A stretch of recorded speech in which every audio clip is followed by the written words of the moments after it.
प्रिय भक्तों, ये वीडियो अच्छी लगी तो इसे लाइक भी कीजिए।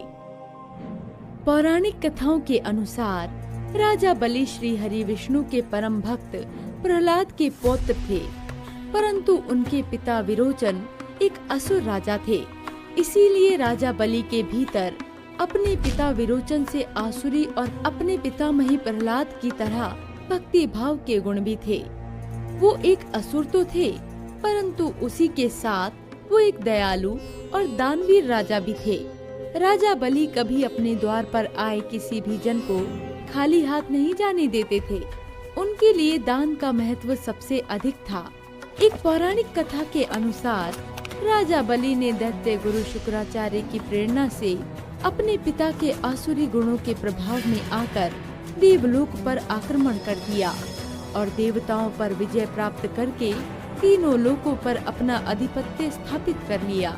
राजा बलि पहले तो सदैव नैतिक कार्य ही किया करते थे, परंतु धीरे धीरे उनके भीतर उनके पिता के आसुरी गुण उत्पन्न होने लगे और उन्होंने स्वर्ग लोक पर आक्रमण कर इंद्रदेव को युद्ध में पराजित करके स्वर्ग लोक पर भी अपना आधिपत्य स्थापित कर लिया। इंद्रदेव सहित सभी देवतागण राजा बलि के इस व्यवहार से बहुत चिंतित और व्याकुल थे। इंद्रदेव की माता अदिति भी अपने पुत्र का सिंहासन छीन जाने के कारण बहुत ही व्याकुल थी। वो अपने पुत्र का सिंहासन उन्हें पुनः प्राप्त करवाना चाहती थी। इसीलिए उन्होंने भगवान विष्णु को पुत्र रूप में प्राप्त करने के लिए गहन तपस्या की और भगवान विष्णु ने माता अदिति के गर्भ से वामन भगवान के रूप में जन्म लिया। एक पौराणिक कथा के अनुसार राजा बलि दैत्य गुरु शुक्राचार्य के साथ मिलकर एक यज्ञ कर रहे थे कि तभी उन्हें एक ब्राह्मण की ध्वनि सुनाई पड़ी। भिक्षाम देहि, भिक्षाम देहि। प्रतीत होता है कि कोई ब्राह्मण देवता हमारे द्वार पर आए हैं। आप इस प्रकार किसी को भिक्षा देने के लिए यज्ञ को अधूरा छोड़कर नहीं जा सकते राजन। भिक्षाम देहि। दैत्य गुरु, हमारे द्वार पर आकर किसी को बार बार भिक्षा मांगनी पड़े, ये हमारे धर्म के विरुद्ध है। हम उन्हें भिक्षा दिए बिना अपने द्वार से खाली हाथ नहीं जाने दे सकते।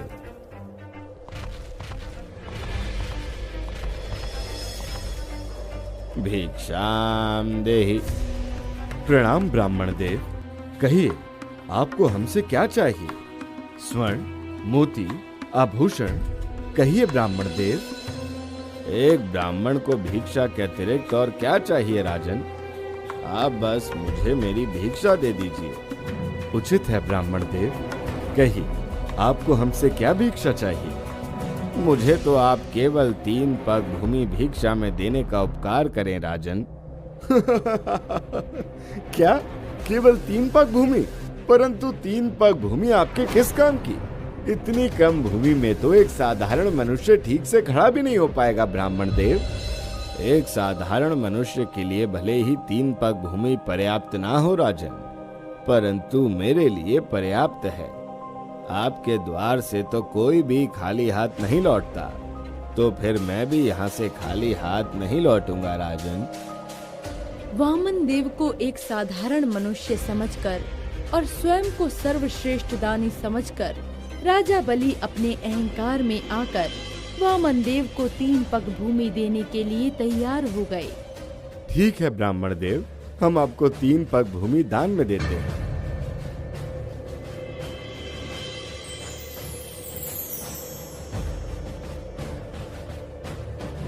रुक जाइए राजन, आप इस ब्राह्मण देव को कुछ भी दान में मत दीजिएगा, अन्यथा आप सब कुछ खो बैठेंगे।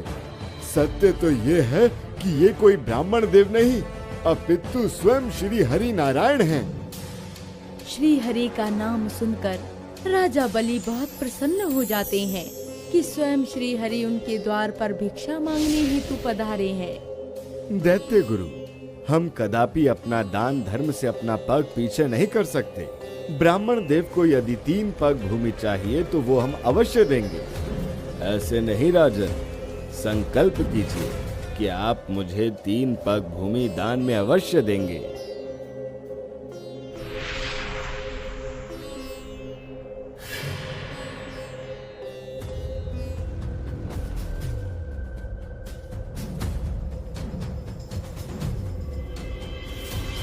लगता है कमंडल की नली के भीतर कोई कंकड़ आ गया है। मैं अभी हटा देता हूँ।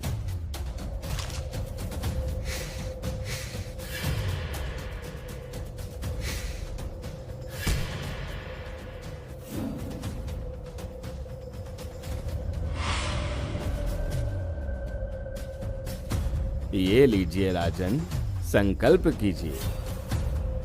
इस पवित्र जल को साक्षी मानकर मैं ये संकल्प लेता हूँ कि मैं आपको 3 पग भूमि दान में देता हूँ ब्राह्मण देव।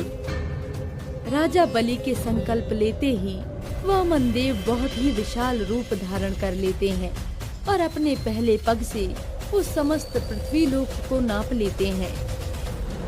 अपने दूसरे पग से वामन देव समस्त आकाश और समस्त लोकों को भी नाप लेते हैं।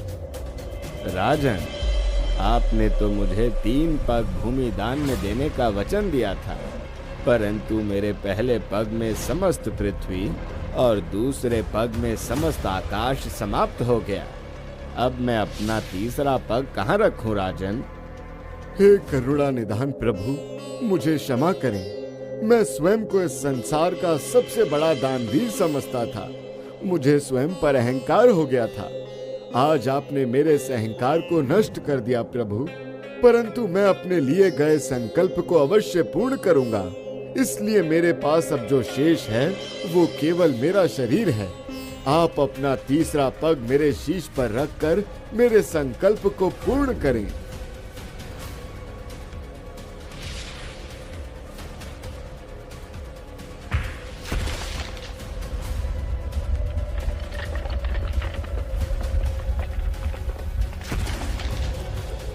बलि, तुम्हें स्वयं पर बहुत अहंकार हो गया था और तुमने अहंकार में आकर अपनी शक्तियों का दुरुपयोग कर तीनों लोकों पर आक्रमण करके वहां भी अपना आधिपत्य स्थापित कर लिया था। तुम्हें तुम्हारे अहंकार से मुक्त कराना अत्यंत आवश्यक था। तुमने कुकार्य किया, परंतु तुम एक धर्मी दानी भी हो। इसी कारण आज से हम पाताल लोक का आधिपत्य तुम्हें सौंपते हैं और तुम्हें पाताल लोक का राजा घोषित करते हैं। I got the beats, I got the rhymes. I'm gonna make a fire, gonna hit you with the lines. Subscribe to my channel, it's a free ride. All of the videos always updated with the prize.